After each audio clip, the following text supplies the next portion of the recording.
everyone to please take their seats and silence their cell phones. We're getting ready to start the meeting.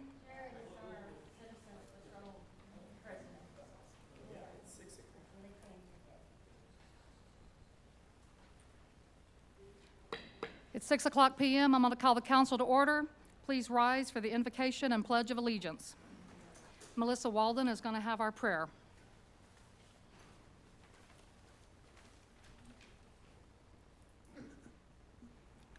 Bow our heads. Father, we invite your spirit in. We thank you for asking us to learn how to be in compliance with you in every way, and we thank you for that. And we also thank you for answering our prayers about doing things decently and in order. And we ask your blessing on all we do. In Jesus' name, amen. Amen.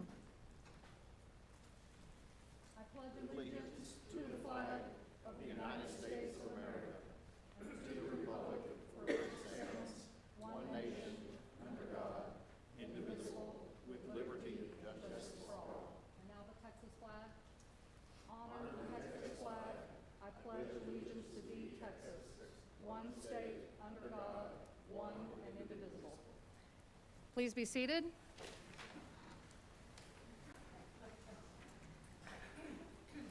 I want to welcome everyone to the meeting tonight. Thank you all for coming.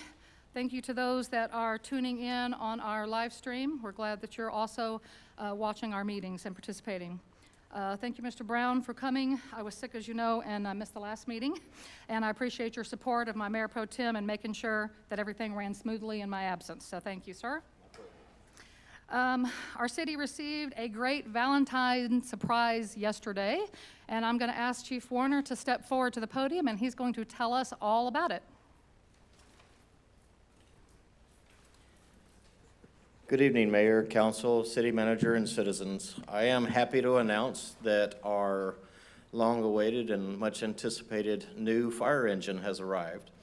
So, finally came, so we're very happy. We're all excited about it. So we are going to have it out on the streets. You'll see it every now and then. We've got some people that are beginning their training on that. We will have some formal training. This is included in the cost of the vehicle. Unfortunately, the trainers are about 4 weeks out, so they've been backlogged just a little bit. So we are trying to get them here just as soon as we can to get all of our staff trained on what every little switch and lever does before we actually let them use it officially. What I would also like to announce that it's out in the parking lot right now, along with the vehicle that it's replacing. So I think the city manager has a story about that particular vehicle as well. You want to share that, sir? Sure. I may have my date wrong, but I believe it was 1996 that brand new shiny red truck came rolling in here, and as a relatively new firefighter, I got my picture with it. So before we take that out of service, I'm going to redo that picture 20-some years, like 29 years later, something like that. 28. So anyway, a little nostalgic on that one. Yes. So here in a little while, we can go out and take a look. Thank you. All right, thank you, Chief. Thank you. All right, I have one more order of business I'd like to do during my mayor's comments. Last year, I delivered a proclamation to Sheila Derpiza for Citizen of the Year. Sheila has been very active, volunteering her time and energy with multiple organizations, and I wanted to recognize her in a special way and express to others the importance of public service and in supporting your community. So this year, I have selected my 2024 recipient. This individual I've gotten to know this past year. She shows great concern over the safety of our citizens and children. She volunteers with Citizens on Patrol. She's also been active in praying for this council and our community. So at this time, I'm going to step down to the podium and deliver a proclamation and ask Melissa Walden to join me.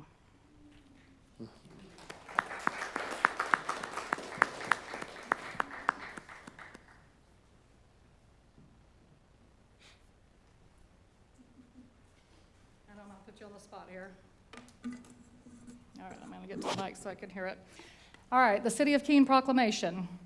Whereas the Citizen of the Year Award is given in recognition of outstanding community service and volunteerism to make Keene, Texas a better place to work and live. And whereas the Citizen of the Year shows commitment, support, respect, leadership, responsibility, a positive attitude, honesty, self-discipline, and whereas the Citizen of the Year provides a positive image for the Keene community, promotes the general welfare of the community, and is active in many community events and organizations, and whereas the Citizen of the Year gives freely her time and energy and is an exceptional example as a volunteer and advocate for her community, and whereas the Citizen of the Year has had a positive impact on residents and youth through her commitment as citizens on patrol, and whereas the Citizen of the Year is a spiritual leader, true representative of the Christian faith, and graciously comes before the council to pray for the betterment of her community. Now therefore, by virtue of the authority vested in me as mayor of the city of Keene, Texas, I, Lisa Parrish, do hereby proclaim Melissa Walden as Citizen of the Year in the city of Keene, Texas. And I urge all citizens to congratulate Melissa Walden for the honor she is receiving today and encourage all citizens to become involved in our community. In recognition whereof, I affix my hand and seal this 15th day of February 2024. Congratulations.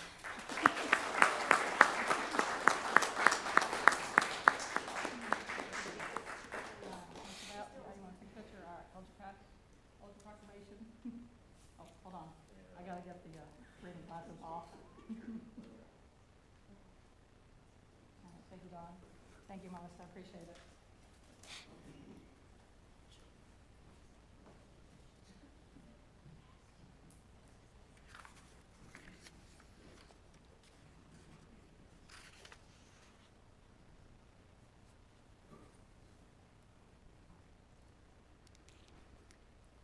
Okay, at this time, I'm going to move on to public comments. And then following public comments, we are going to take a short recess, and we're going to go out and view the new fire engine. So the first person I'm going to call for public comments is Paul Knott.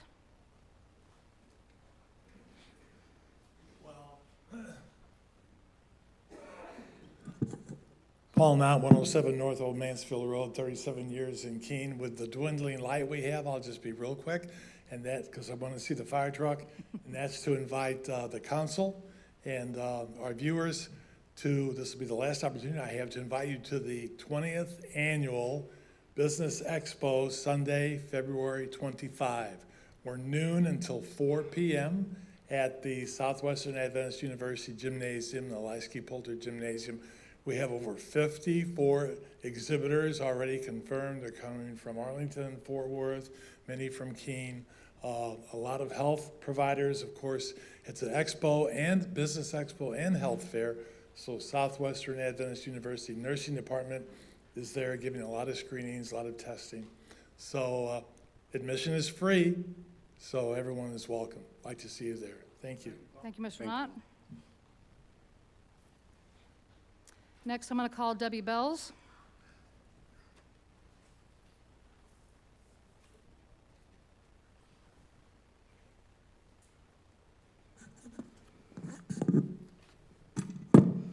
Debbie Bells, 2900 County Road 805B, Cleburne. Good evening, Council, Mrs. Parrish. At the council meeting on January 18th, we all heard how you were keeping track of attacks against you. You talked about the social media attacks and verbal attacks in the council, and that this type of behavior should not be done for the city. However, you did not state about the attacks you have done on social media against your own council members. I received information today about a post that you did on social media, December 21, to Mr. Dan Roberts regarding the zoning change to property on Eastern Street. I find it interesting. I cannot see this post as I believe I'm blocked from it. In this post, you state that this appears to be spot zoning and refer to documents provided by our planning consultant that indicated the same. I will be requesting this document to see if he said such or if this is an assumption on your part. In this post, you are implying that Mr. Bells was doing something illegal because he abstained from voting for the zoning change on Eastern Street. It is not illegal for a council member to abstain, nor do they have to give you a reason as to why. The request for zoning change was during council meeting 9/21/23, at which time the owners discussed their plans for the building. You then wanted to know who the builder was, which you were told there was no builder at that time. The permit was not submitted until November 16th, 23, 2 months later. But of course, you know this because you posted this on social media as well. There is no cap on building duplexes, which was also stated in the meeting. I have heard that you even took it upon yourself to knock on neighbors' doors to get them to come to the meeting, to discourage the voting of the zoning change to the property on Eastern Street. How is this good behavior from a mayor in trying to get more businesses to Keene? You continue to act a victim because you state in the post, I wonder if it's related to the hate I've received in the past few months in council, wanting to remove me as mayor. Sounds to me that the council is more of a victim when you're attacking them on social media. Are you attacking a city council member because he is now a builder for this duplex? On January 18th, you stated that Mr. Bells did nothing wrong in abstaining from this vote. However, did you put that on social media for all to see, or just the few that watch all of this on YouTube? You need to reiterate that Mr. Bells, being the builder, is neither illegal nor unethical. Why do we try to stir up and make others look like they are sneaking around when it appears to me that you are doing some sneaking as well? Number 39. Thank you, Ms. Bells. Okay, it is 6:12 p.m. At this time, I'm going to call a recess, and we're going to adjourn for about 15 or so minutes and go out into the front parking lot in order to view the new Pierce fire engine.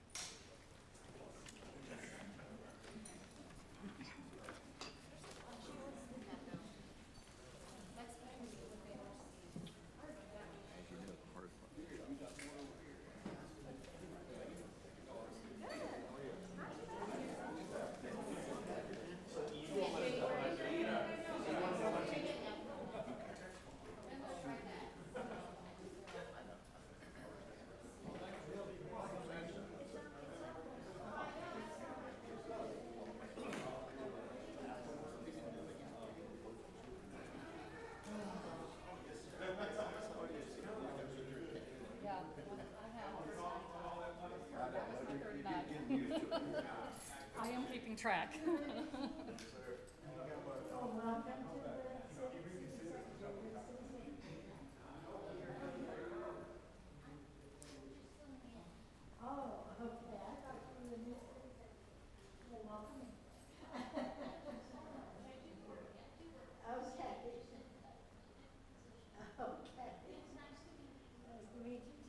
We appreciate you doing this. Yes. I saw all the new trucks when I came in. I never have driven one of these.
You don't wanna walk under a tree if the fear branch will catch it and fling it off.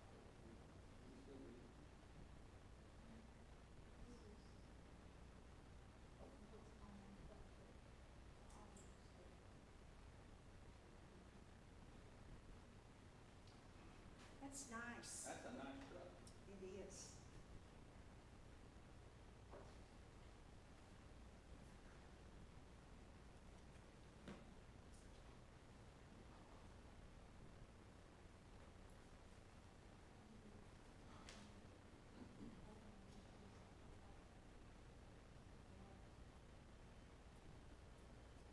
Well, it's kind of like being a fireman or a policeman.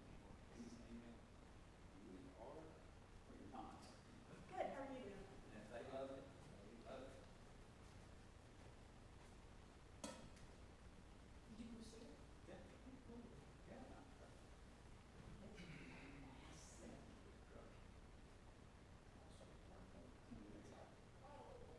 Wait till the first brush fire and fall. But he does.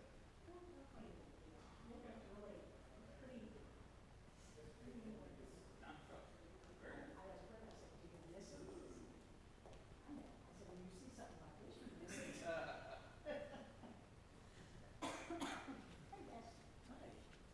So when is your replacement gonna be here, or is that gonna be discussed tonight? Well, she does. I shouldn't say replacement, because you've got so many other hats you're wearing. She just moved over and does something. Yeah. She's been very versatile here. And a valuable asset. Good. Well, we love having you. You're a big asset. There's a, I've been told that because of HR, we have a little slowdown in doing some background checks and stuff. It's all, Okay. Actually, today, that's what took a little, it took about a week to 10 days. Is that right? Samantha's assistant, new assistant, will be here tomorrow, and she actually starts on the 20th. So I'm kind of getting over the school for Friday. Oh, you were doing, we actually, it's just walking down from Market. Well, there's a lot of jobs to do there. So it's real estate still. You know, Congratulations, Bill. here's the thing about Congratulations. you know that, even building, it doesn't matter what the costs are. People are moving, transfer, they're gonna need to find or something to buy. So there's not as many people that are in the same community as there used to be. There's still sad, so it's gonna keep going. Yeah. Well, that's good. It is. Walk up there with something like that. It's gonna slow down. Yeah, it's a fire truck. Yeah. That's true. That's true. No, But it's an all nice It way. is, yeah. you know, It's a really good nice. We don't have a loudspeaker in back when I here. was Do we need to work on it? every 8 years. I hope not. It looks like it's gonna be long. It's like building churches. I don't know. I don't know. I don't want to jinx us. Now, don't you do it. That's right. So what do you do? You missed that part? You look nice tonight. Yes, I do. Do you? Yeah. I don't miss traveling like I was, because I was in Ohio. I'm glad we're meeting with maybe the cities, spend a lot of time. We got a pockets down the front. They do, don't they? It's like dark Oh, okay. Well, I know I had to see them. architects and engineers. My husband had to wear black wool in Mexico in the hot summer, and that's all they get. I'm gonna do that probably tomorrow. Oh, in the daylight. Yeah, that, I'm gonna get my same helmet. Oh, yeah. I never will.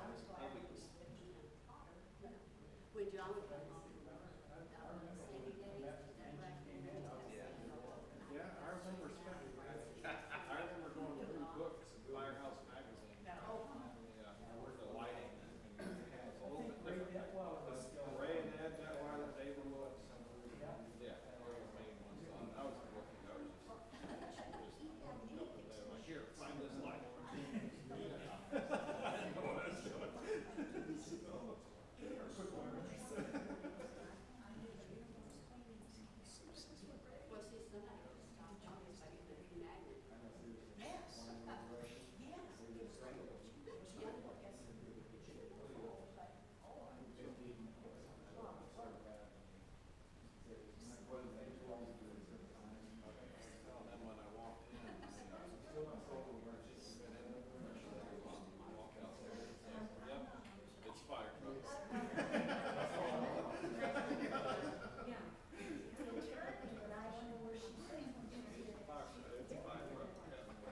All right, if everybody will come in and take your seats, we were getting ready to resume the meeting.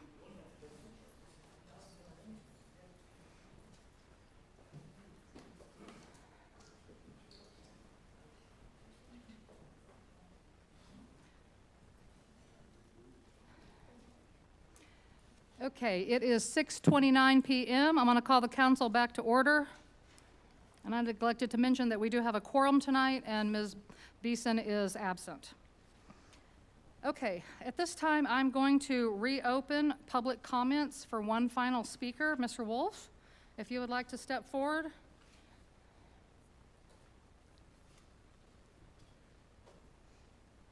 How are you? How are you today, sir? I'm good. Do I need to speak my name and address and all this? Yes, stuff? name and address, and then tell us what you want to say. We won't be able to engage or ask questions, but you can just give your presentation. We'll give you 3 or so minutes Yes. to say what you need to say. So my name's Waylon Wolf Jr. I live in Godley, Texas at 9112 Sierras Lane, 76044. There's a zip there. I've came here in October and spoke with the Economic Development Group about purchasing some property to relocate some current businesses I have that reside in the city of Fort Worth. I have 4 companies: T2T Services LLC, Waylon Wolf Jr. Enterprises LLC, Nighthawk Transportation LLC, and Easy Truck Parts of Texas LLC. We currently own 14 acres there. We're growing, and we're looking to purchase some more property, and we noticed y'all had some in your industrial park. So I've spoke with them in October and then back in January, and I think this is the next opportunity I get to speak to y'all. What we're looking for is to get engaged with the city, purchase some land, develop it out for our personal use, owner occupied. We're not developers into buying, building, reselling type thing. Put our current businesses in there, create jobs. Spoke with Dawn, also would like to do something with your high schools or any kind of schools of any internship of mechanic skills. That's one of our biggest upgrades that we do. We take young men, and we've had some women, come in and we train them there in the shop, and then we actually put them in the field. I started the company in 2013 with about $100. 2020, I had over 14 million bucks. Zero investors, zero backers. We do business in Texas, Florida, Massachusetts now, South Carolina, North Carolina, Arkansas, Oklahoma. We're fixing to go to Arizona. But all those employees of mine in trucks actually reside here in North Texas. So we're just looking for an opportunity to get in with the Economic Development Group in a good city to grow our business and give back. All right. Revenue-wise, like I said, I started with $100 in 2014. I did 100,000. 2015, I did 711. 16, I did 1.53. 17, I'm sorry, 2.8. 18, 3.3. 19, 5.6. 2020, almost 14 million. COVID caught up with us in 2021. Did about 7 million. Last year we did about 12 million, and we're on current pace to hopefully bust around 14 to 15 million dollars this year.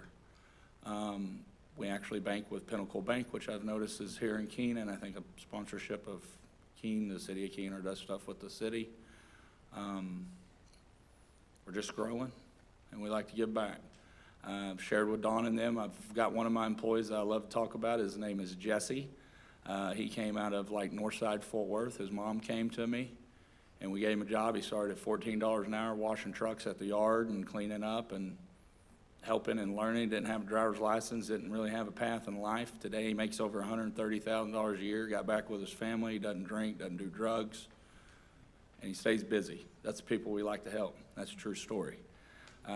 Just to give you a little incidents about me, is in 2011 I went to the penitentiary for DWIs.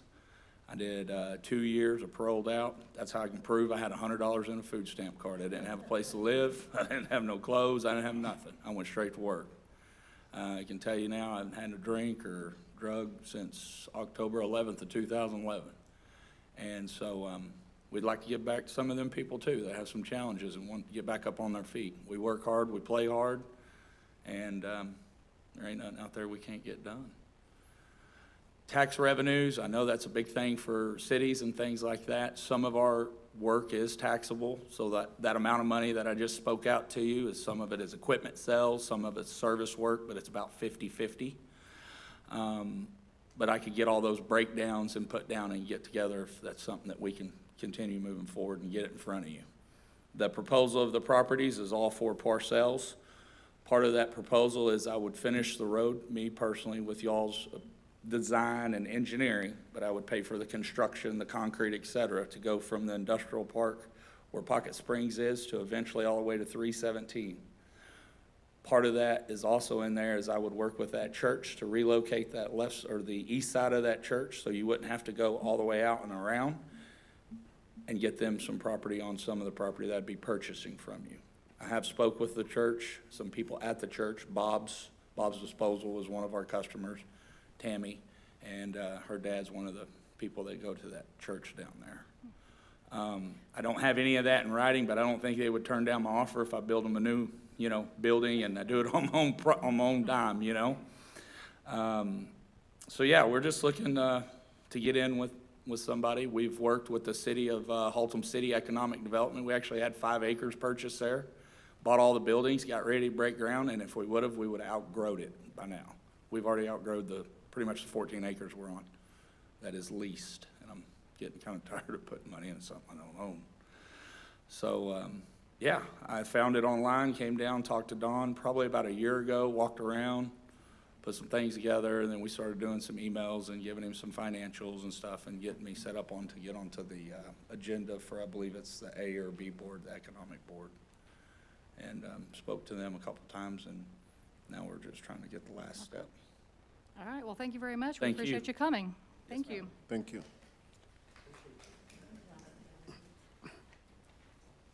Okay, moving on to agenda item number 4, reports. These are informational reports only, no action to be taken. So A, the first one, we're going to receive a report and hold a discussion regarding the city manager's report. Mr. Batla? Good evening, Mayor and Council. A few things to report tonight. We wanted to give you a little bit of an update on the charter review from the attorney that was asked for last council meeting. I did send that the next day to the attorney. We have not received anything back on that yet, but I hope to get that on the next council meeting or the following. A little bit of an update on impact fee progress. We are going to talk about some of that tonight, but some of the heavy lifting things for that has been completed, which is a capital improvement plan and land use assumptions. So we're moving along well with that. Update on city boards that need applicants. We have several vacant seats on all of our city board, or type A, type B, E and Z, and we really need to get those seats filled because we are down to the minimum on P and Z, and that's how we conduct new business into the city. So it's critically important to fill those seats. So we are shamelessly recruiting. For those of you online that can hear me, we're having some video difficulties at the moment, but we do need some seats filled with those. Have an update on city staff. Our new city secretary starts Monday, so that'll be very, very helpful and beneficial. Have good news. Our code enforcement position and HR positions, we've been interviewing.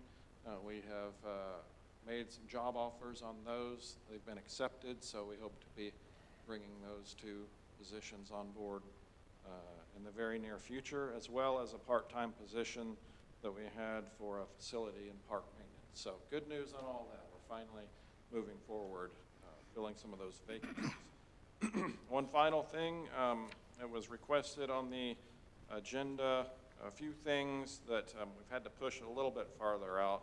One of them is short-term rentals. The other is about the basketball court fence, which we need to take to type B and then bring it back. So that is an update. All right, Take any council? questions. Anybody have any questions for Mr. Batla? You said H&R took the job? Yes, she is accepted the position. Good job. How many spots do we need on P and Z? I believe, I'm gonna defer to Don, I think we're 2 down? Yes, we're down to Gilbert Perez, moved out of the country for a short period of time. Then I have, I think, one other position that's, coming to term in end of March. So that would be 2 spots right there. And then, Mr. also has had some family medical issues, and I'm not sure if he's gonna miss a few meetings because of family emergencies, so. Any other questions for Mr. Bala? Okay, thank you, Mr. Bala. Moving on to receive a report and hold a discussion regarding January 2024 financials. Mr. Williams. So we are still streaming with audio and video, but we are having some issues with our PowerPoint display. Okay. So if you will please refer to your packets on this one. Thank you. Thank you, Mayor, Council. I present the January 31st, 2024 financials.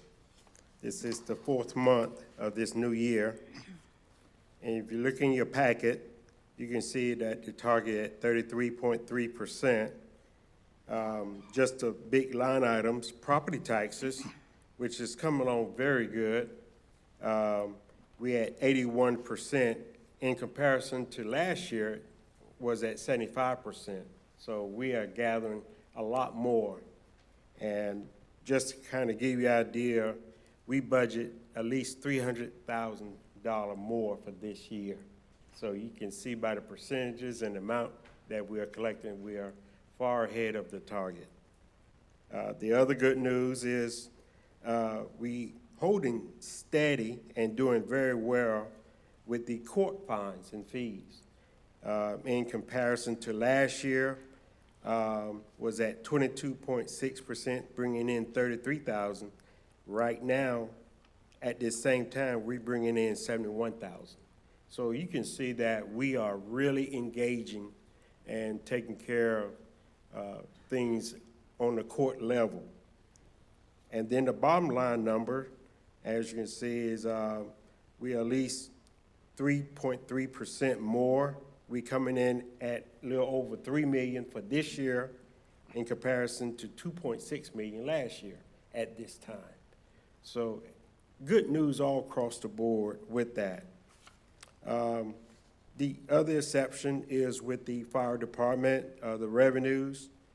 Just kind of touch base with that. We are doing at least 4% more this year. We're bringing in $226,000, where last year about this time it was $181,000. So all across the board, all great news. I'm looking for more good news on the horizon with sales tax, also with our property taxes for the next month's review and analysis. And also, I see ourselves reaching budget close to 1 to 2% at the end of the year, target date.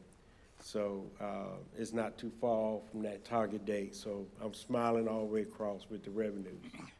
Any questions?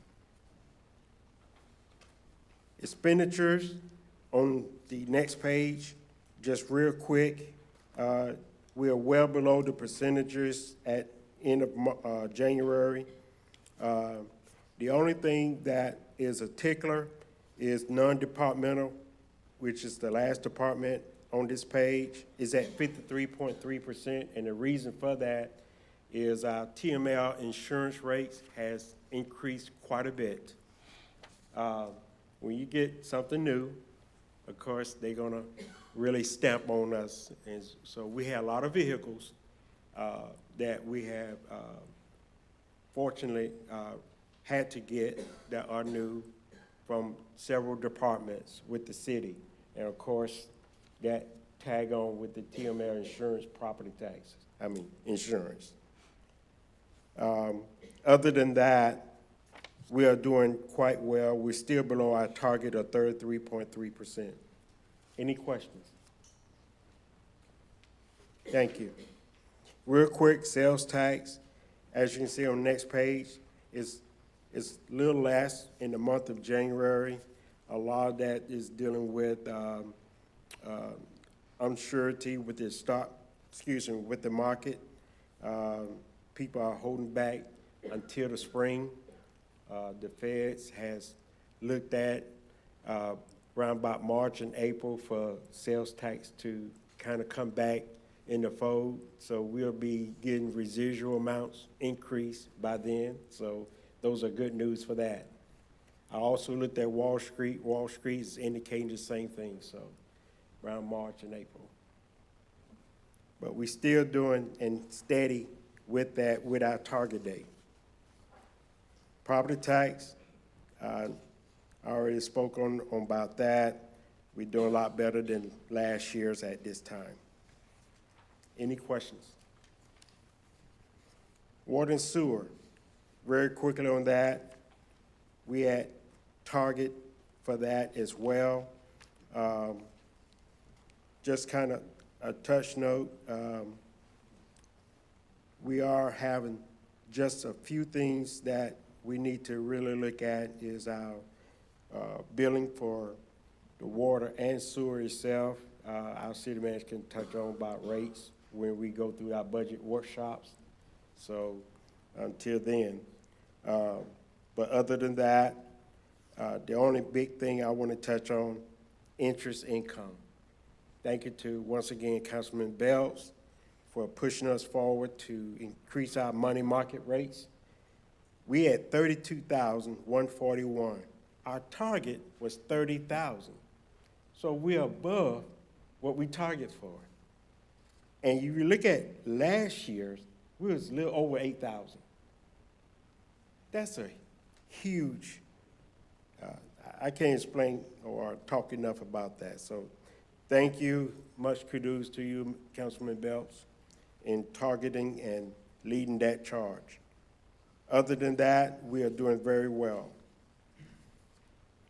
The other couple of slides, the water and fund revenues and the sewer fund revenues, I already touched on about that.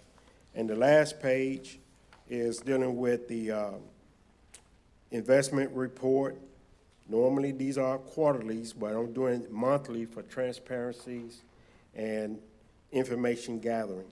All these amounts are pretty well in hand. We had also moved the money from our fire and truck funds to actually purchase that brand new vehicle that we just saw out there. So all we're doing is now paying the interest on it. And that $350,000 that we received from the county, I would say that we already put that toward the principal only. So that would drop our interest rate payments quite lower in the months to come.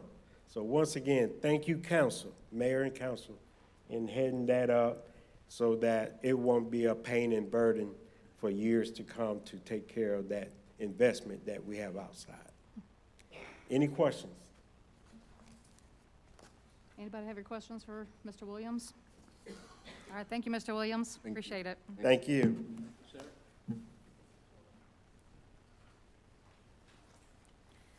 At agenda item number 5, public hearing. We're going to have the following public hearing and take possible action regarding this following item. A, hold a public hearing to hear and discuss a change in zoning request from BW Gas and Convenience Retail Limited Liability Company for approximately 1.0710 acres, more or less, of land. Abstract 114, is that Trail 15? BBB and CRR Company, cause number 6395, BW Gas and Convenience Retail Limited Liability Company, is requesting the city of Keene to consider changing the current zoning from single-family SF2 to commercial C2. All right, I believe we have a presentation by Mr. Martin. Good evening, Mayor and Council. This is just kind of the general overview of the particular lot off of South College, 521 South College. So BW Gas Convenience Retail LLC plan to purchase several parcels of land on the corner of Highway 67 and South College.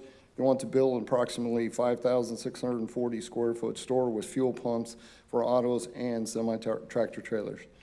The properties where the store and fuel pumps will be located are zoned C2, and this is an allowable use for that zoning. As you remember, we went through and redid the whole zoning to fit that need of a travel and convenience center just recently. Currently, we only have one small gas station in the city, so it would be nice to have a bigger one that will allow for full-cell diesel. So in your package, you have the recommendation letter where it was passed by P&Z, the planning application, the tax certificates, the most recent notice from the paper. Copied it, and I actually have the page in my office where it was in the paper. A list of residents, the location map, the comprehensive plan, and the conceptual drawing. So again, on the map there, that the one that's in blue is 521 South College, that is currently SF2 and wants to be rezoned to C2. And this is their conceptual plan that they provided to us.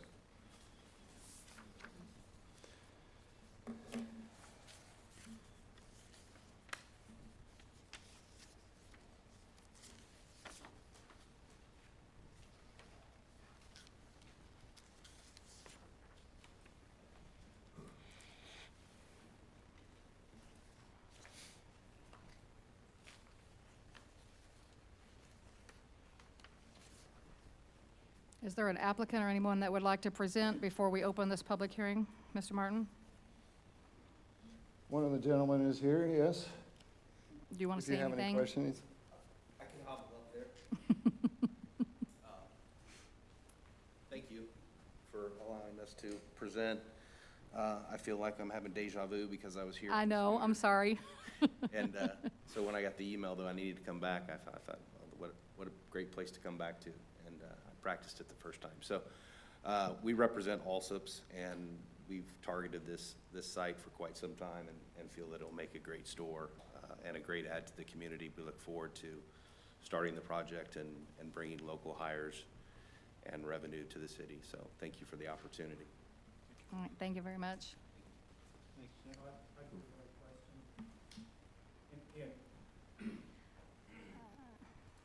Are you wanting to speak under the public hearing? Mr. Schramm? Okay, let me open the public hearing first then. It's 6:51 PM. I'm going to open the public hearing. Is there anybody from the public that would like to speak? Mr. Schramm, please step forward. I'm Wes Schramm, 1002 West 4th Street. And if you would, sir, what they're showing up here does not have the driveway anymore onto College down here, but this one does. So which one are we going with?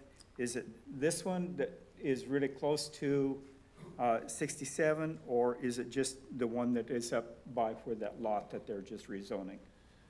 So, good question.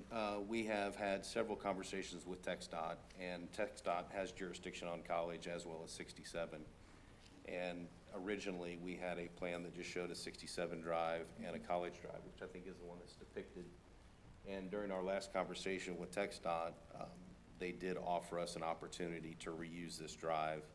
So we've shown it, but we still haven't received approval on any of these drives from TxDOT. So at the end of the day, we hope there will be no more than, or no less than the two, one on the northeast corner of College and one on the front of 67.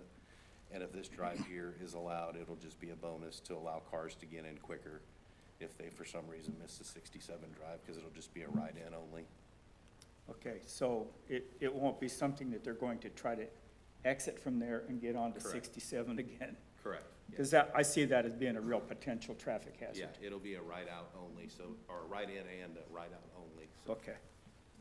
Thank you. thank you. Any other questions? Is there anybody else from the public that would like to speak?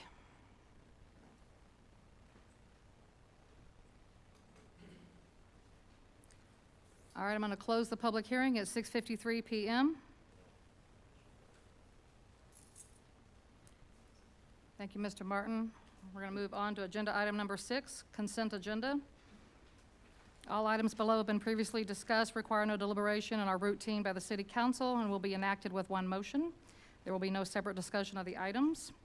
Council, looking at this consent agenda, do you have any items that you would like to remove for discussion? Okay, then we'll go ahead and move forward. A, consider approval of city council minutes dated February 1, 2024. If somebody would like to make a I motion make a motion to approve. approve the consent agenda as presented by staff. We have a second? Second. We have a motion on the floor to approve the consent agenda as presented by staff by Foster and a second by Easley. All in favor, raise your hand. It's unanimous. Motion is carried. Agenda item number 7, discuss, consider, and take possible action regarding A, ordinance 2024-667, rezone 521 South College from SF2 to C2. I make a motion to approve ordinance 2024-667 as presented by staff. We have a motion on the floor to approve ordinance number 2024-667 as presented by staff by Foster and a second by Johnson. Any further discussion on this motion? All in favor, raise your hand. It's unanimous. Motion is carried. Thank you, sir.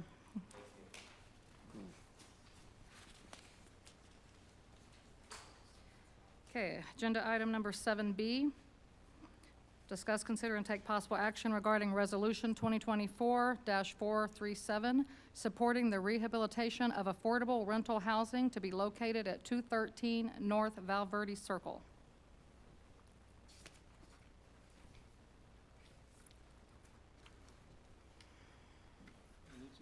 Mr. Martin, are you presenting to this one? Yes, ma'am, I believe I am. Hello again. Trying to get on the right slide. There we at? Sherwood Arms Apartments were construction in 2 phases from what I found in my research in 1974 and 1975 with USDA FHA loan, providing affordable housing to Keene. HVM, which is Hamilton Valley Management. Oh, I lost my place. Purchased the property, I believe, in 1996 and assumed the loans and have kept this property as an affordable housing. They're trying to receive government tax credits to rehabilitate this property and keep it as affordable housing for Keene. So staff recommends approving this resolution, supporting the rehabilitation of this property by waiving the developmental permit fees in the amount of $250. So basically, kind of like when we go through grants, this is one of the steps they have to do in order to get the right amount of points to be considered for the grant, to get the grant. So this is one of the steps is council supporting that action for them. And I believe I have 2 representatives. Mr. Dennis Hoover is here if you have any questions for him. Yeah, I believe we've done this once before, I think for Fireside. I think we Correct. We did it last year for Fireside Village Apartments, Yeah. which is almost complete or, pretty close to being rehabilitated, which they've done a good job. Council, do you want the applicants to step forward to make any kind of presentation? No? All right, council, do we have a motion? I make a motion to approve resolution 2024-437 as presented by staff. We have a motion on the floor to approve Resolution 2024-437 as presented by staff by Foster and a second by Bells. Any further discussion on the motion? All in favor, raise your hand. It's unanimous. Motion is carried. Thank you. Thank you.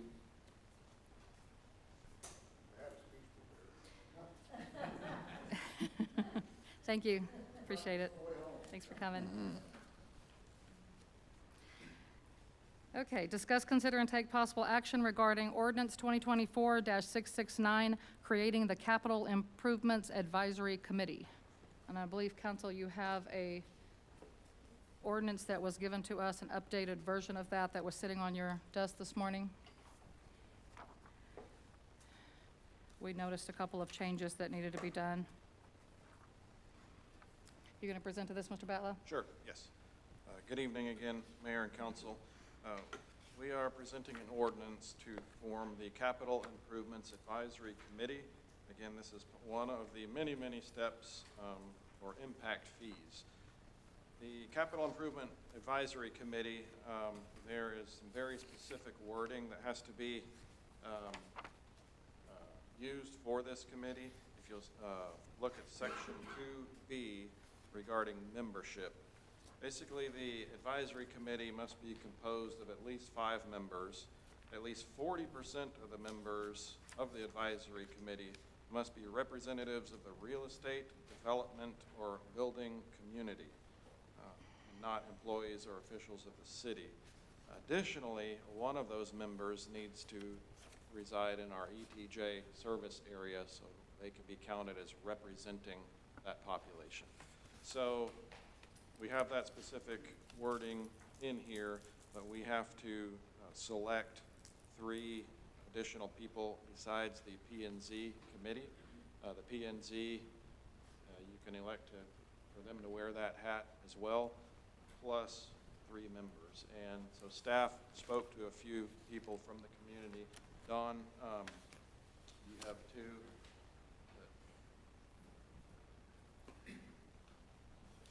Yes, I spoke to Mr. Blake Fanning, who is a member of J&L Holdings that helped with Bristol Oaks and the Canyons development, that he actually lives in our ETJ, so he would qualify as the builder and somebody from our ETJ, and he said he would be delighted to do that. Great. And then I also spoke to Cody Thornton, who is on our B board, who runs Cat Electric, so he would also be representing the building industry as well. So those are 2 members. I spoke to both of them, and they would be willing to do that. And I did speak to Samantha Gillen, representing real estate. So she was willing to sit on that committee as well. Okay. So that is 3. Of course, it's just some staff suggestions. So when we appoint this Planning and Zoning Commission, you said we're down some members. Are we like doing the whole board, or are we just doing a few members of the P&Z board that's going to serve with these 3 people? It would be the members of the P&Z plus the 3. Okay. And All of them automatically get included. correct. And I wanted to talk briefly with our attorney on this. When we did the math earlier today, it was 2 members. But if the P&Z board, 2 additional members that we needed besides P&Z, but if P&Z is full, I think we needed 3. So the math ended up being 2.8 people needed for our 40%. So what say you on do we need 2 or 3, or does it matter?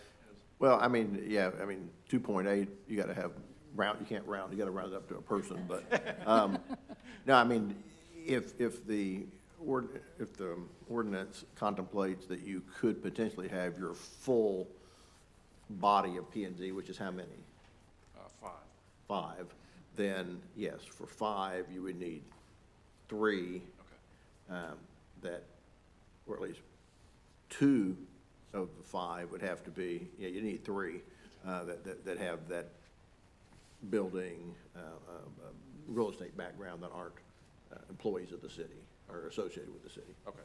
So our bases are covered there, and the Capital Improvements Advisory Committee would meet all those prerequisites. Right. So that's for your consideration. Hey, Lisa, I think Ms. Gillen raised her hand. What's that? Ms. Gillen raised. Ms. Gillen, did you want to speak? Yes. Okay, you may step forward. Did you want to step forward and speak now?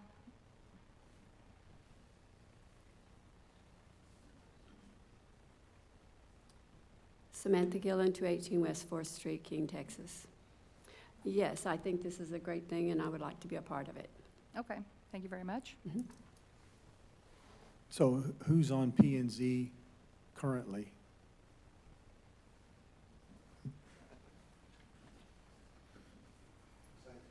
Let me get my hat on. Philip Jackson is our president. Dan Alsop, Christopher Rhodes, Eduardo Perez, and Mr. Espinoza, I believe. But, and our You said other, Perez left the country? Gilbert Perez did, but Eduardo Perez was the alternate, so he can move into that other spot Okay. when Gilbert Perez left. And it's just Mr. Also. Replaces somebody. That happens all the time. Somebody commits to it and then can't do it, or, you know, something else happens, or they're no longer in the building industry because they got fired or something like that. That happened once. So, yeah, this is your first slate, but it can be amended over time if circumstances change.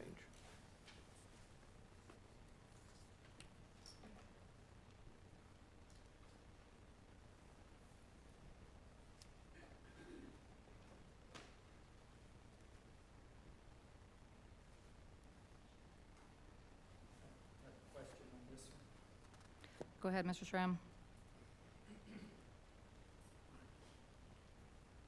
So just for the public's information, are these term limits on these appointees? Will it be rotated as in A and B boards? Typically not, because this is a kind of a temporary committee. It has a limited function. It serves as the advisory committee on the implementation of the impact fees. They only stay in business up to the point that the city adopts a new impact fee. So typically, they're not in existence long enough to be subject to term limits or reappointments like that. It's by definition, they're a very short-term temporary board, so those concepts typically wouldn't apply. Thank you.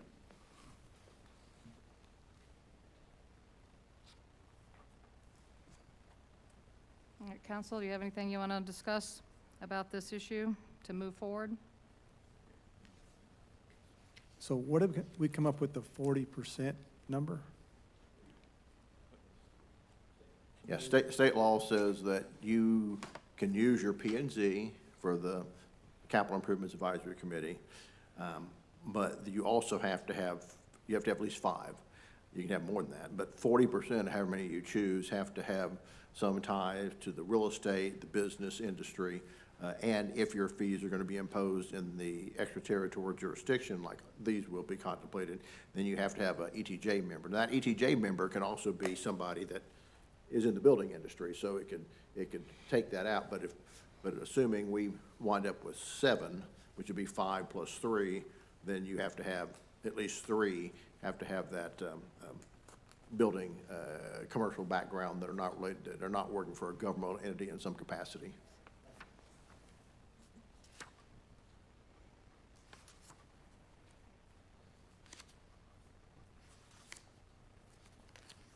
Anybody else have any questions for Mr. Brown?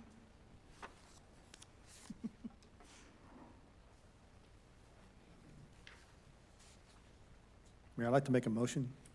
Go ahead, Mr. Make a motion Walker. to approve ordinance 2024-669 as presented by staff. Second. I have a motion on the floor to approve ordinance 2024-669 as presented by staff by Foster and a second by Gutwa. Any further discussion on the motion? All in favor, raise your hand. It's unanimous. Motion is carried. All right, agenda item number 7D, discuss ordinance 2024-668, Code of Conduct.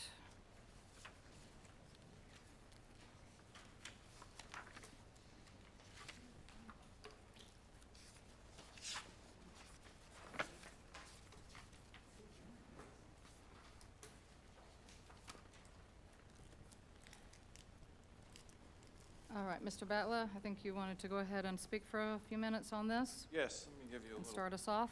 Yeah, thank you. Good evening again, Mayor and Council. Just wanted to give you a little bit of the background on this. So council directed staff to develop, with the help of the city attorney, a code of conduct. Now, there's 2 things that have been in council back and forth for several months, and they're getting a little bit jumbled, I think, so I just wanted to kind of provide some clarification. At the council meeting on the 1st, the first draft of the rules of order and procedure was presented, and we had discussion on that. Those procedures are basically how we conduct council business. Tonight, you have discussion on an ordinance for a code of conduct, which is a different document altogether. On the 29th, we have a special called meeting scheduled for a follow-up on our discussion on the Code of Procedure. So you've got two completely separate documents here. I just wanted to make sure that that was, everybody was on the same page as far as that. So can take any questions on that if you'd like.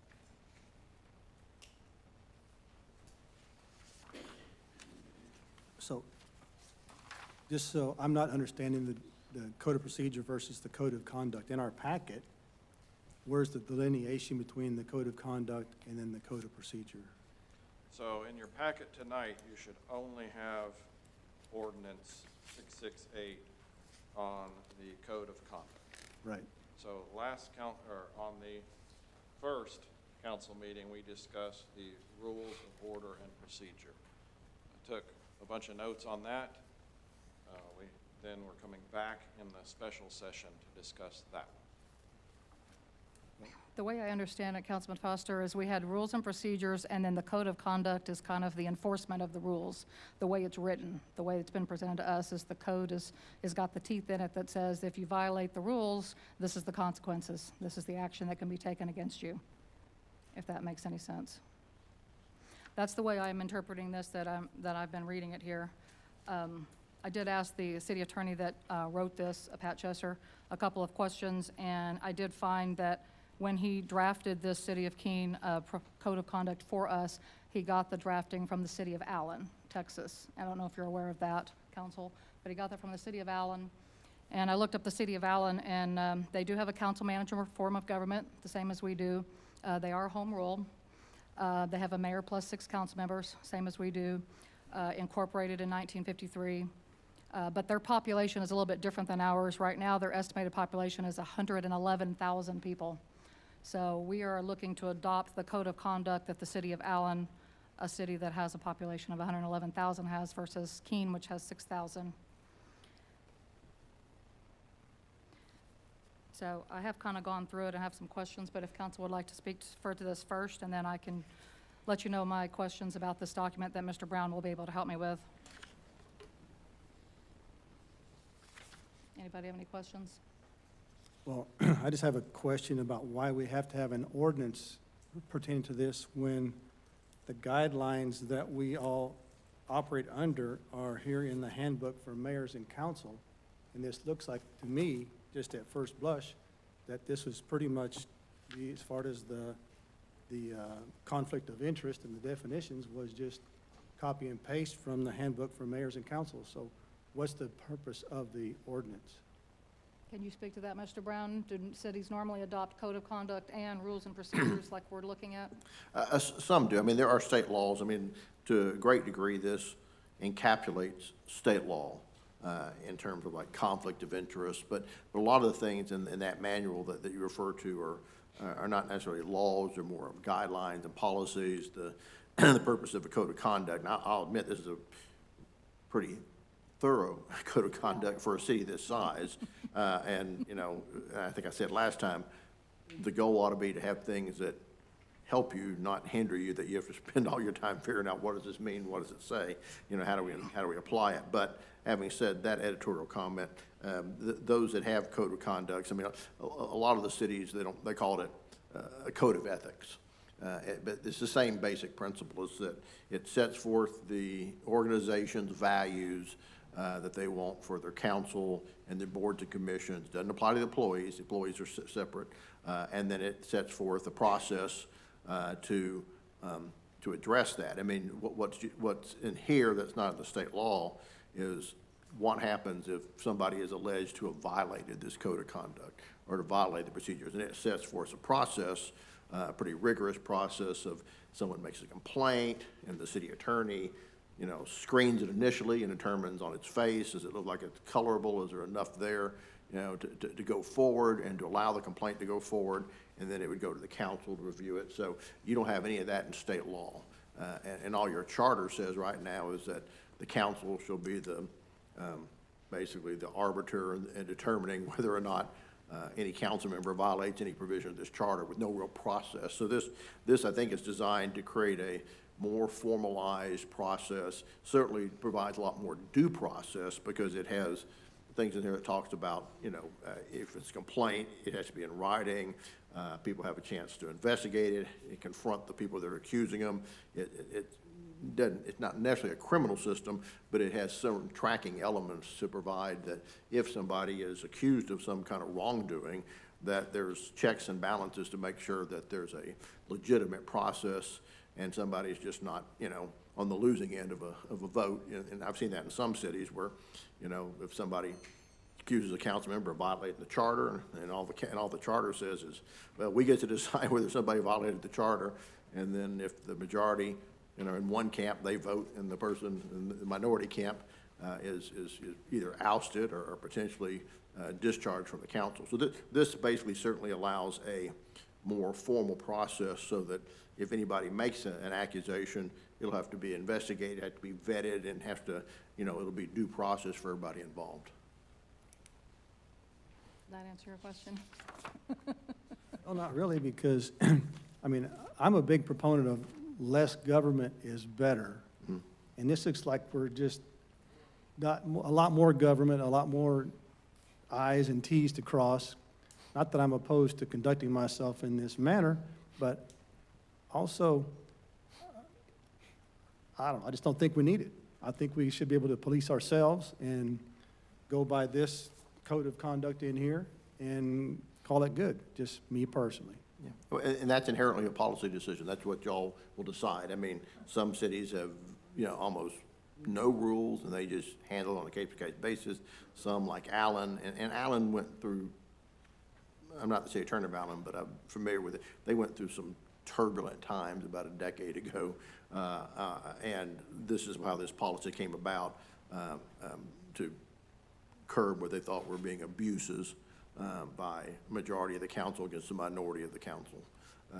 So that's why they did this. But there's certainly nothing in law that says you have to do that. It's just a policy decision. And you're right. It has a lot of bells and whistles, and someone's going to have to read it. Someone's going to have to figure it out. And I think your city attorney is pretty much tasked with, monitoring this and interpreting it. So, it makes the city attorney the one who has to do an investigation, which can be problematic too, in the sense that, I'd hate, you're basically having to investigate one of your bosses. So a lot of cities, quite frankly, even though they have these provisions, if it's something that's really political, they wind up farming it out to an outside lawyer who's got no dog in the hunt other than just that one assignment, because it is somewhat problematic to have your city attorney, he or she, in essence, have to sit in judgment of the same people that hired them, and then, decide whether or not there's enough there to allow an investigation to go forward. But this is pretty standard language for people that do that, although I'll submit to you that in most of the cases that I've seen, unless it's a minor type of infraction, that winds up getting farmed out simply because it could potentially create a conflict of interest for a city attorney who reports to the council to basically have to investigate members of the same council that he reports to. And there's really no definitive teeth in this thing. Yeah, you get a letter of reprimand or you get a censure, but we can't be removed from our position through a violation of this code of conduct. So ultimately, we are policing ourselves anyway. Well, you can, the violations are listed, and it's kind of a progressive violation. The council could issue a statement, notifying that, and basically it allows you to do a letter of admonition, slapping somebody's hand, kind of a censure, issue a reprimand. But you're right, any removal of a council member would have to also comport with city charter and state law. But state law doesn't, for general law cities, there's a process to remove, and you got to go to the district attorney's office.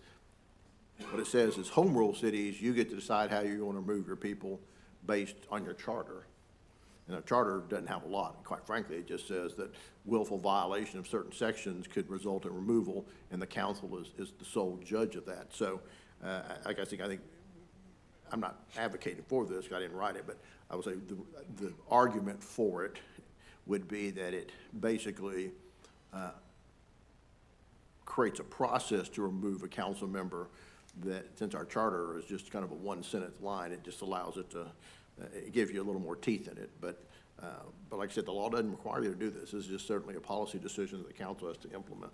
And it's not just a process for council members, is that correct? It's also for, it says officers, and it indicates board members. So it could be any of our Type A, Type B board members, our P and Z, anybody that serves for the city. Because it had a definition here and here of officer, and it says means any member of the city council and any appointed member of a city board, commission, corporation, or committee established by ordinance, charter, state law, or otherwise on a temporary or permanent basis. And it goes on to indicate the actual ones.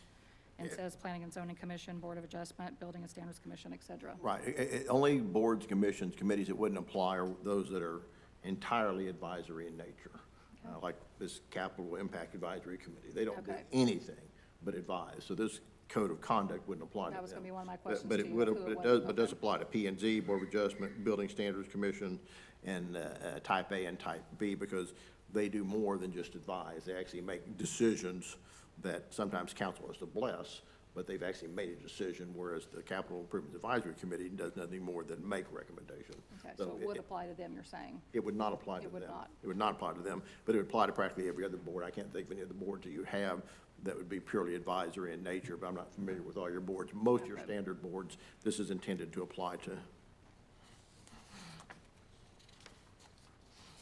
But at the end of the day, we can't remove an officer, we can remove an officer from an office, but not a city council member. Only way to remove a city council member is by a recall, No, well, no, I mean, unless they violate the charter. yeah. I But mean, that's in our charter, that's not in here. It doesn't say anything about the charter in this particular verbiage. The charter trumps this, but what I'm saying is, Section 6 here says, as they get progressively worse, issue a statement of complaint, give them a letter, blah, blah, blah. And number 6, which is the most severe of those, says, pass a resolution of censure, which is just merely another slap on the other hand, or a recommendation of recall when the city council finds a serious or repeated violation of this code of conduct has been committed intentionally by a member of the city council. So basically, we're right back to the recall thing, which we, no disrespect, but we tried that already. And we see where that's kind of what brought up this whole code of conduct issue, was because we had 2 recalls going in this city at the same time. So if we're gonna put some teeth in this thing, we need to put some teeth in it, I think. Otherwise, we're just whistling Dixie. Yeah, well, you're not gonna be able to put anything in an ordinance that would contradict your charter. So that's why I say, well, this is just a waste of time. Well, and what the charter says is that a council member can forfeit their office. It lists some things, but, you know, if they fail to attend 3 consecutive meetings without consent of the council, fails, blah, blah, blah, and convicted of a felony. But the one that typically we look at is violates any express prohibition of this charter as determined by the city council. The matter requires an affirmative vote of at least 4 council members. And the city council should be the final judge in matters involving forfeiture of office by a council member or the mayor. So you still have to have the city council vote somebody out, and it takes 4 votes to do it. The code of conduct would simply would require a process to be put in place before the council would take that vote.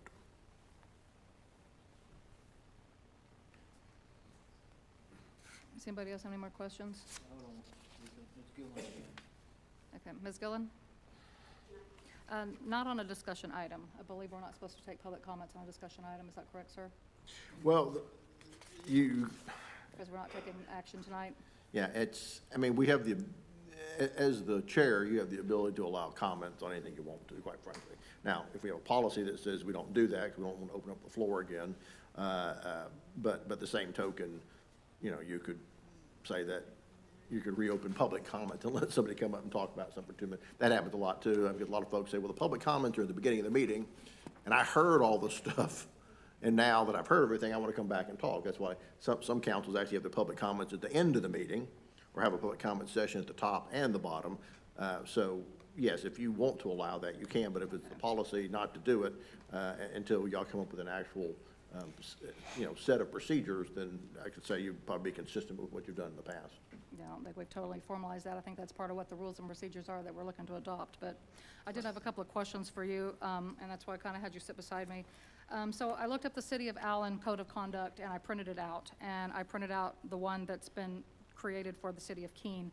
And it was interesting that most of it, I would say probably 85% for sure, close to 90, is exactly the same. So it has been totally just copied and cut and paste from the city of Allen to the city of Keene's that we're looking to possibly adopt at a future date.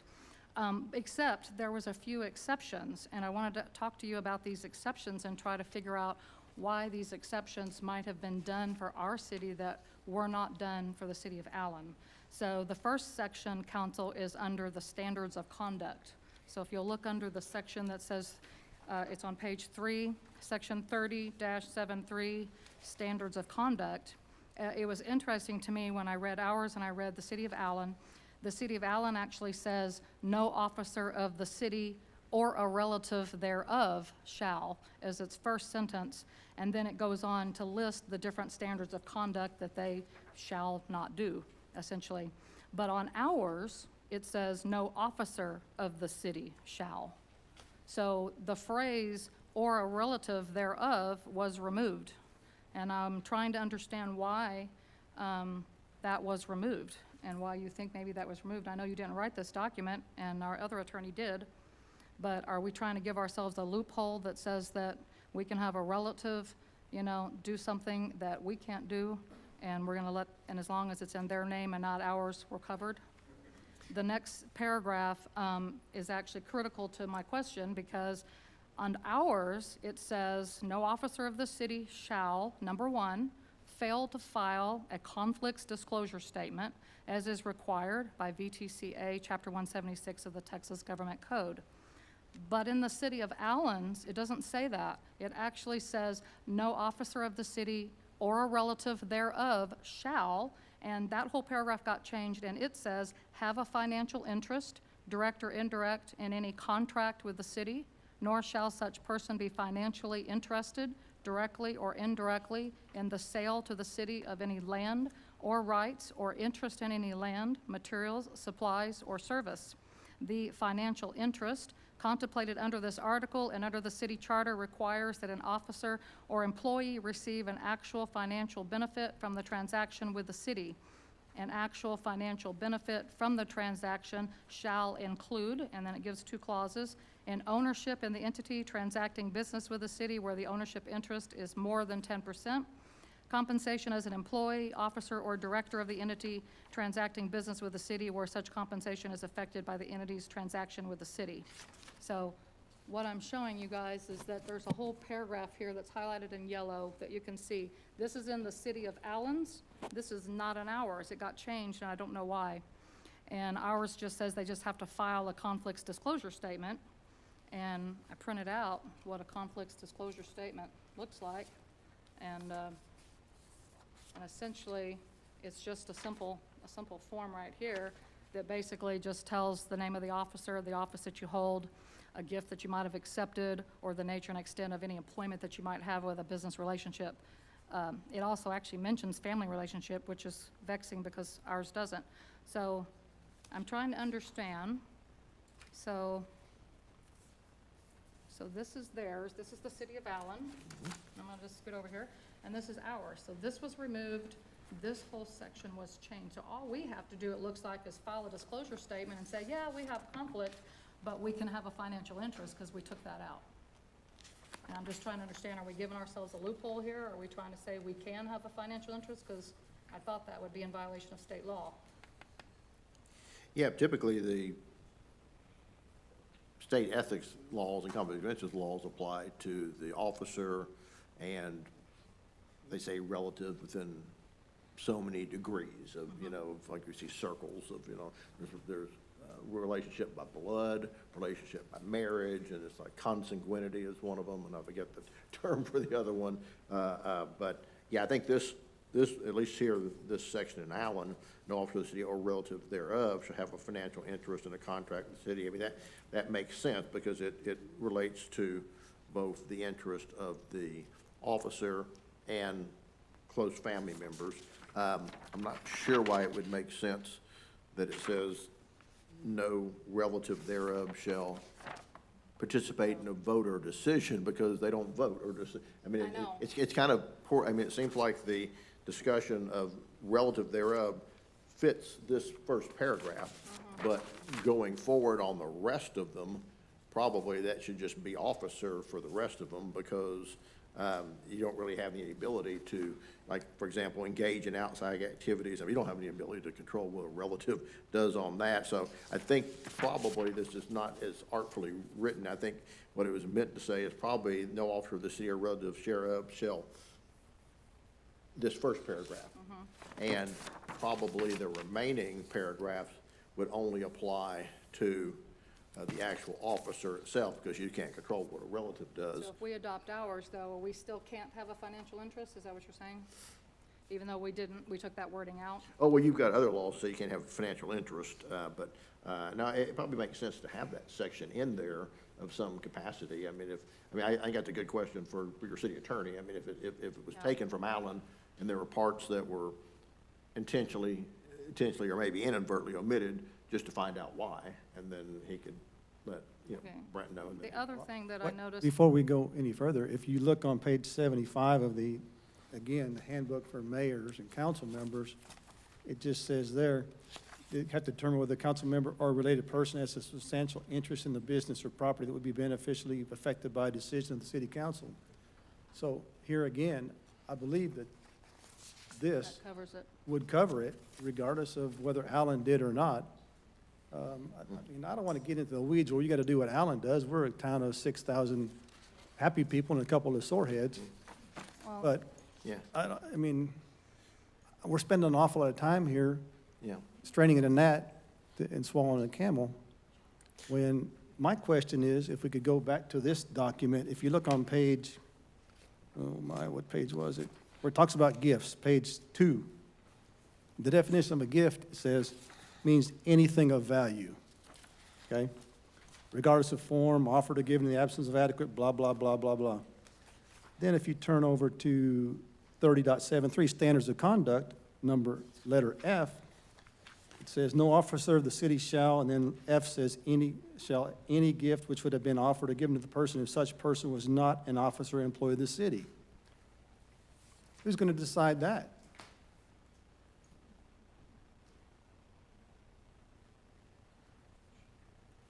Well, in the criminal law context, it's up to the grand jury. I mean, what the law basically says is you can't take any gift or compensation from somebody that might reasonably influence your decision. You know, it's like, so state law has kind of carved out a presumption that if it's $50 or less, you're not being bought, for lack of a better word, because, you know, who can be bought for $50?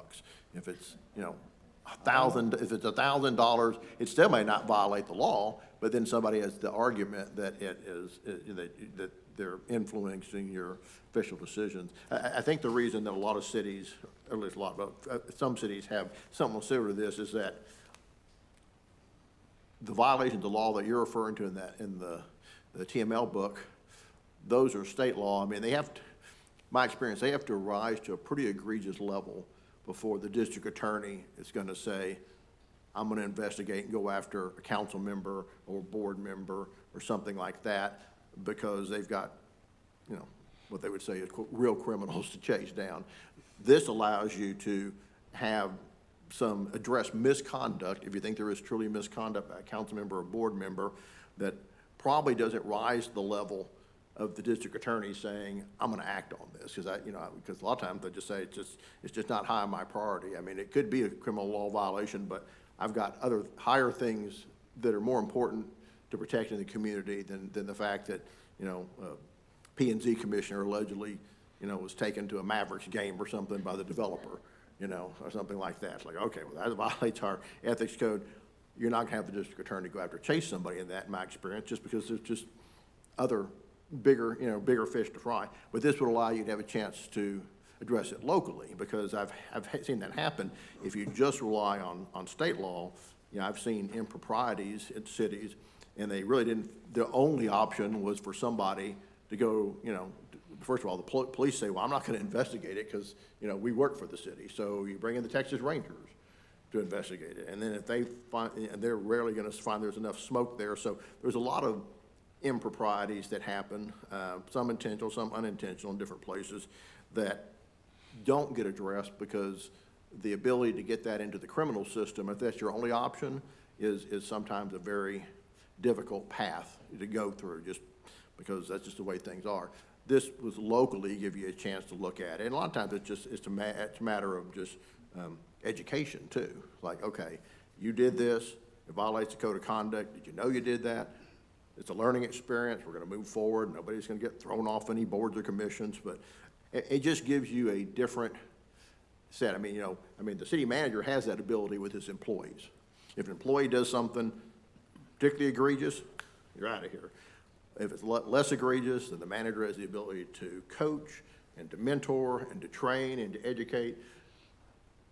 We don't really have that at the council or the board's level because we don't have any real ability to do that. He has no real authority over them. So the question is, do we create a procedure that allows boards, commissions, and councils to have a process that if somebody does something, whether intentionally or not, it can come to light, and we've got a process to address it.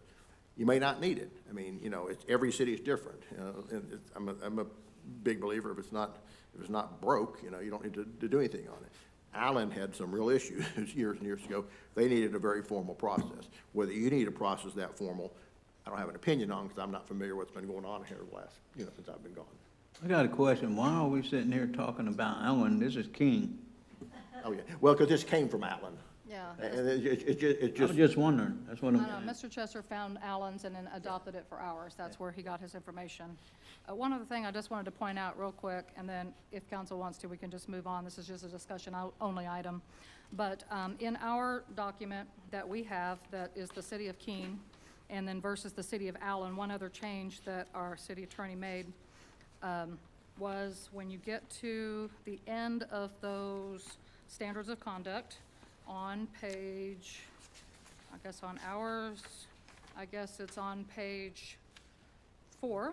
If you'll look at the bottom, or in the middle of that page, there's a number 11 there as a standards of conduct. It's actually got a typo. It says 110.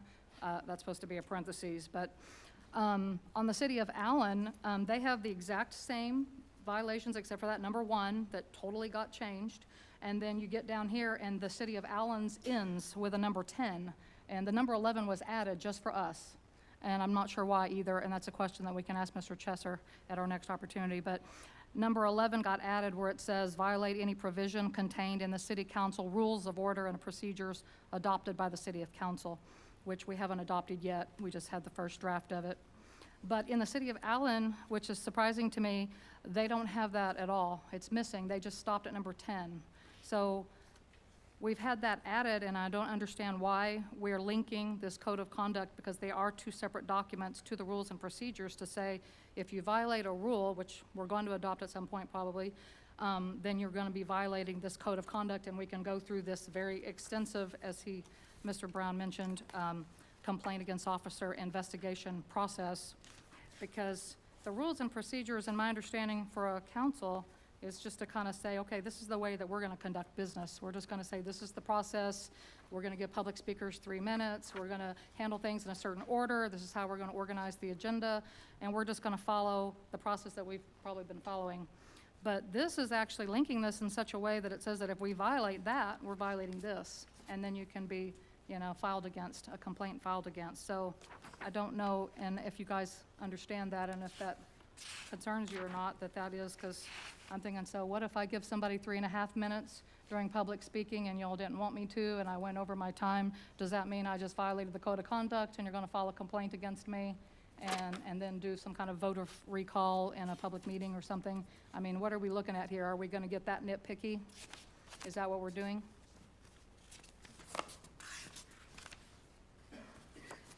It's another thing to consider because that's what's in ours. And I do have a lot of questions on those rules and procedures, just so you know what's interesting. And we can't talk about it tonight because it's not an agenda item, but I know you did talk about it when I was sick. They were also adopted from the city of Allen and the city of Alpine, and the city attorney has already confirmed that for me. So we're actually getting our rules from Allen, and we're getting our code of conduct from Allen, but he still changed this and linked it, but theirs isn't linked. And I'm thinking, well, why didn't Allen link theirs? Because we got the same rules and procedures that we're going to adopt from them too. So I don't understand that, and I just wanted to bring that to your attention. Does that, because see, here's where, this is the city of Allen, they did that and they, missing this clause, they just stopped at 10. But on here, he added a special provision that we're going to say that we have violated the code if we violate the order, but they didn't do that. I'm wondering why they didn't do that.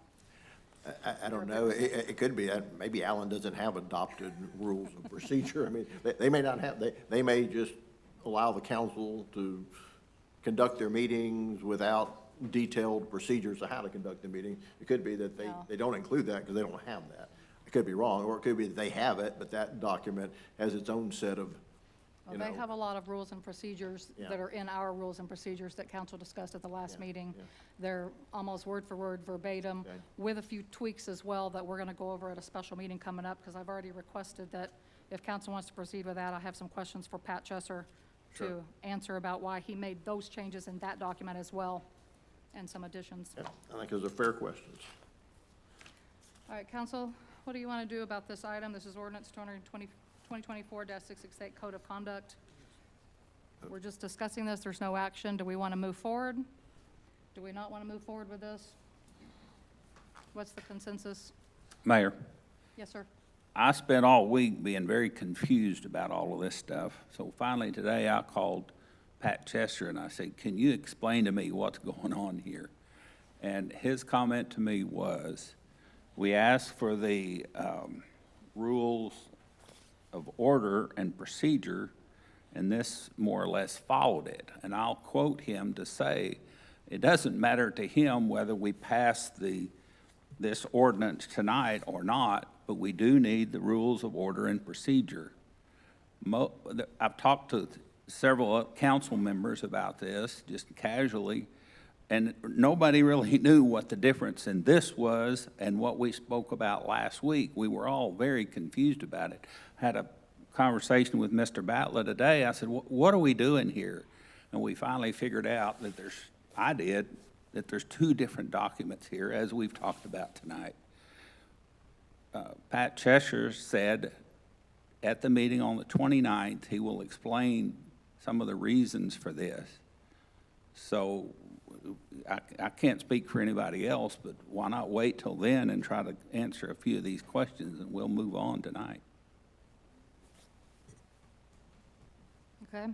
Thank you, Mr. Bells. Y'all are having a special meeting on the 29th? We've called a special meeting for, yes, February 29. So you won't need me at that meeting? No. Pat will be there. We're going to have Pat Chesser here for that evening. Perfect, He's going perfect. to explain the Good. rules of procedure to us. I missed the first meeting where we had the first talk. If I get bored, I'll watch the live stream. I don't think I'm going to be that bored. You'd have to be really bored, I'm sure. Okay, so Mayor. Mr. Bells, you've told us what you would like. Mr. Guba, would you like to speak? Are you done? Okay. Yes, I did go through it, and it has some kind of, it needs some work a little bit and some clarification. And the issue might be on some items. And I can tell you that this document, it's a good document, because you have been asking about having some teeth. Of course, you're saying we can use the TML to guide us through on some of these processes. So my concern was on, when you go to page 6,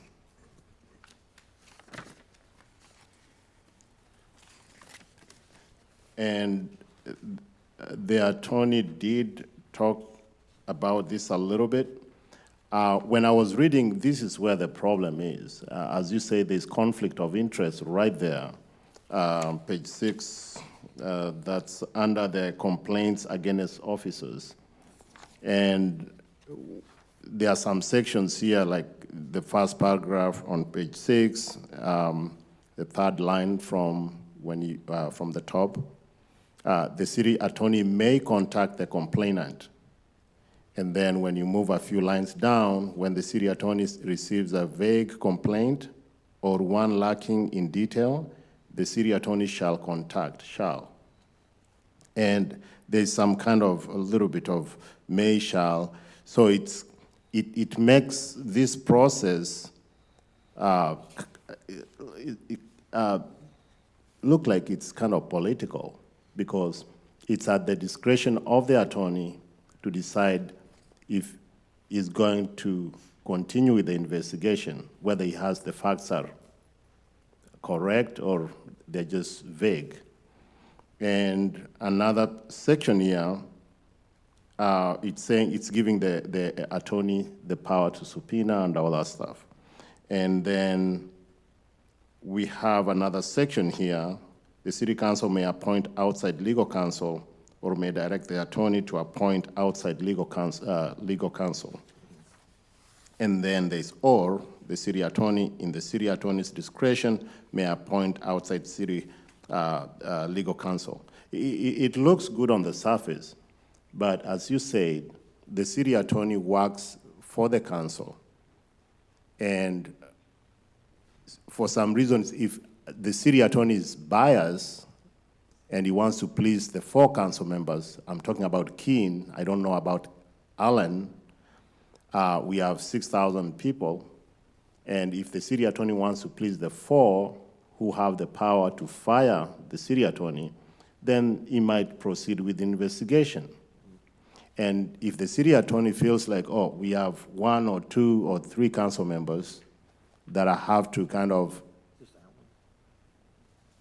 Go ahead.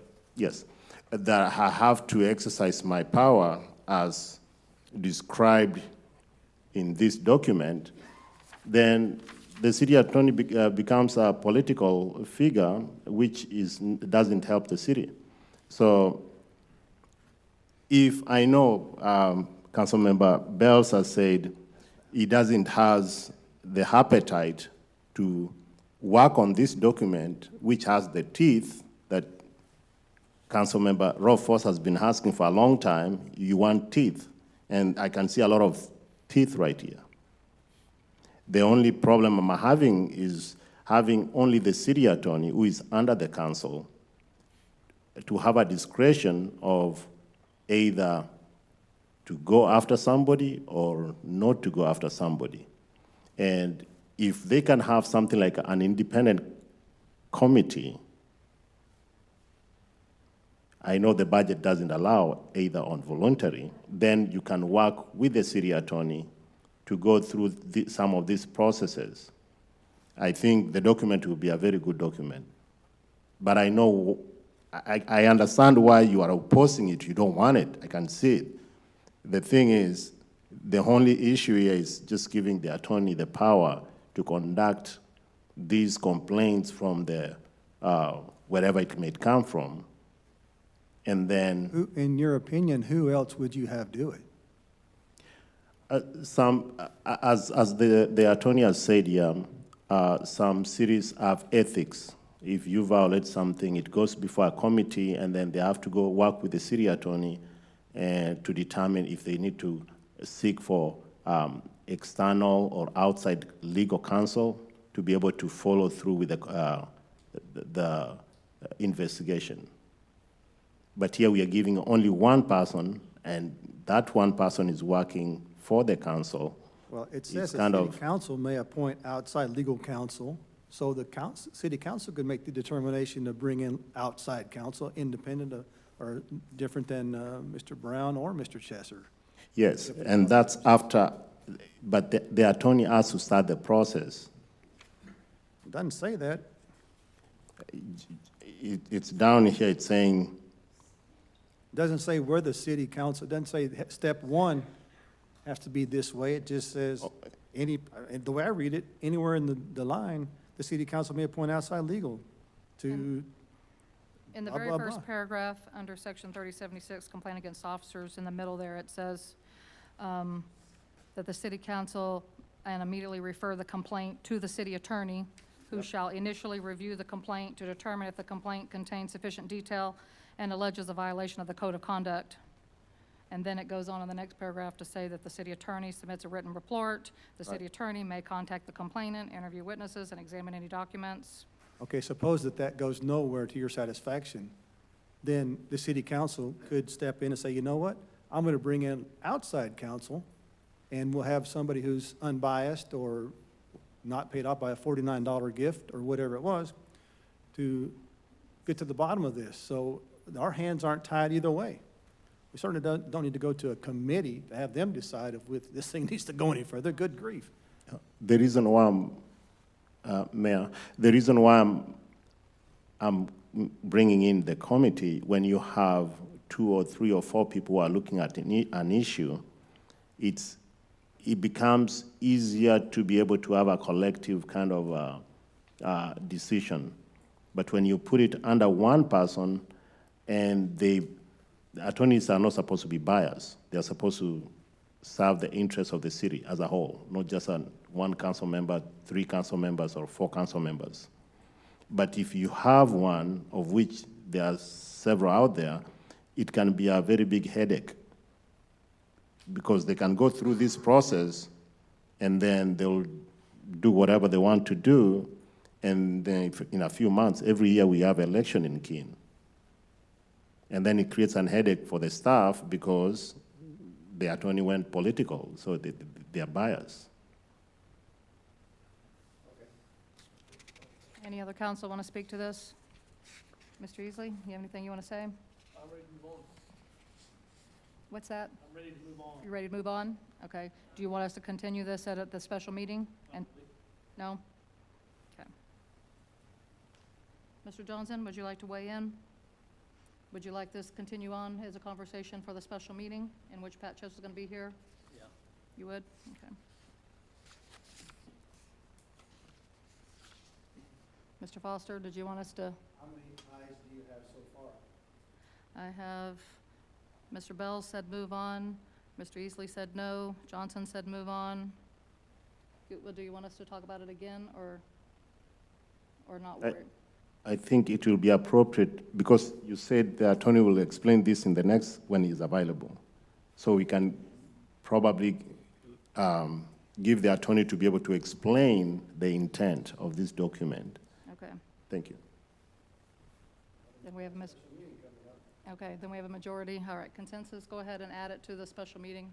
Mr. Batla, if you would, for the 29th, and we'll have Pat Chesser explain this to us. Okay, we'll go ahead and move on.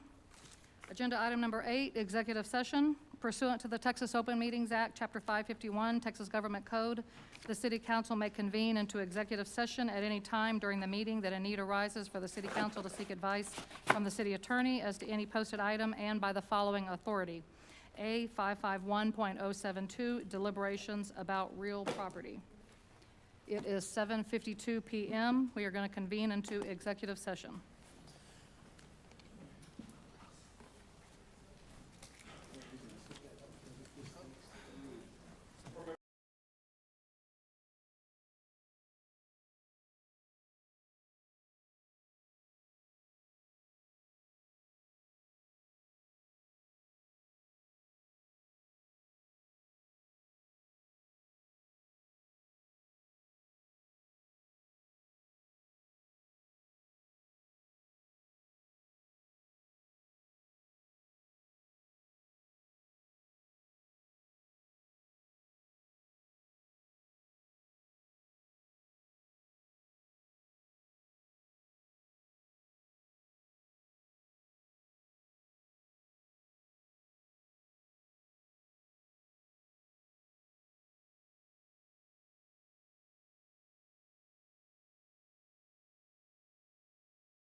All right, we're going to go ahead and reconvene the council at 8:48 PM.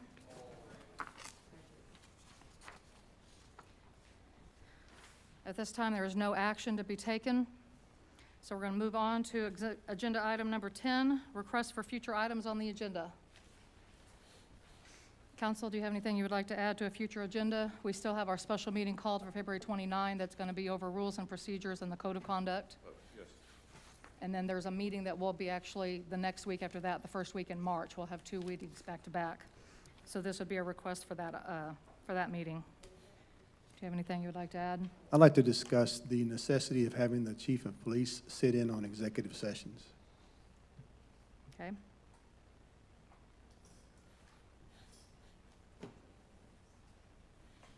Anything else, council? I had a citizen contact me this week about inspections on rental properties for certificate of occupancy. I'd like to see if that's an interest of the council.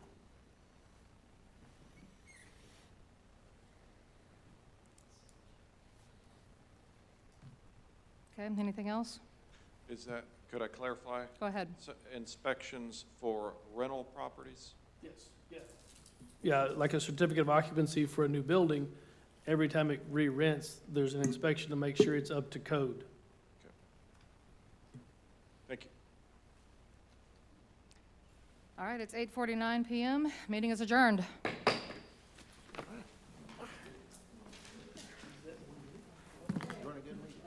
thank you. That's okay. Well, we all get a little tucked back there sometimes, so. All right, we're good. I'll do March, and hopefully y'all can work on some things out with Pat here. Of course. Foster's asking about why Chief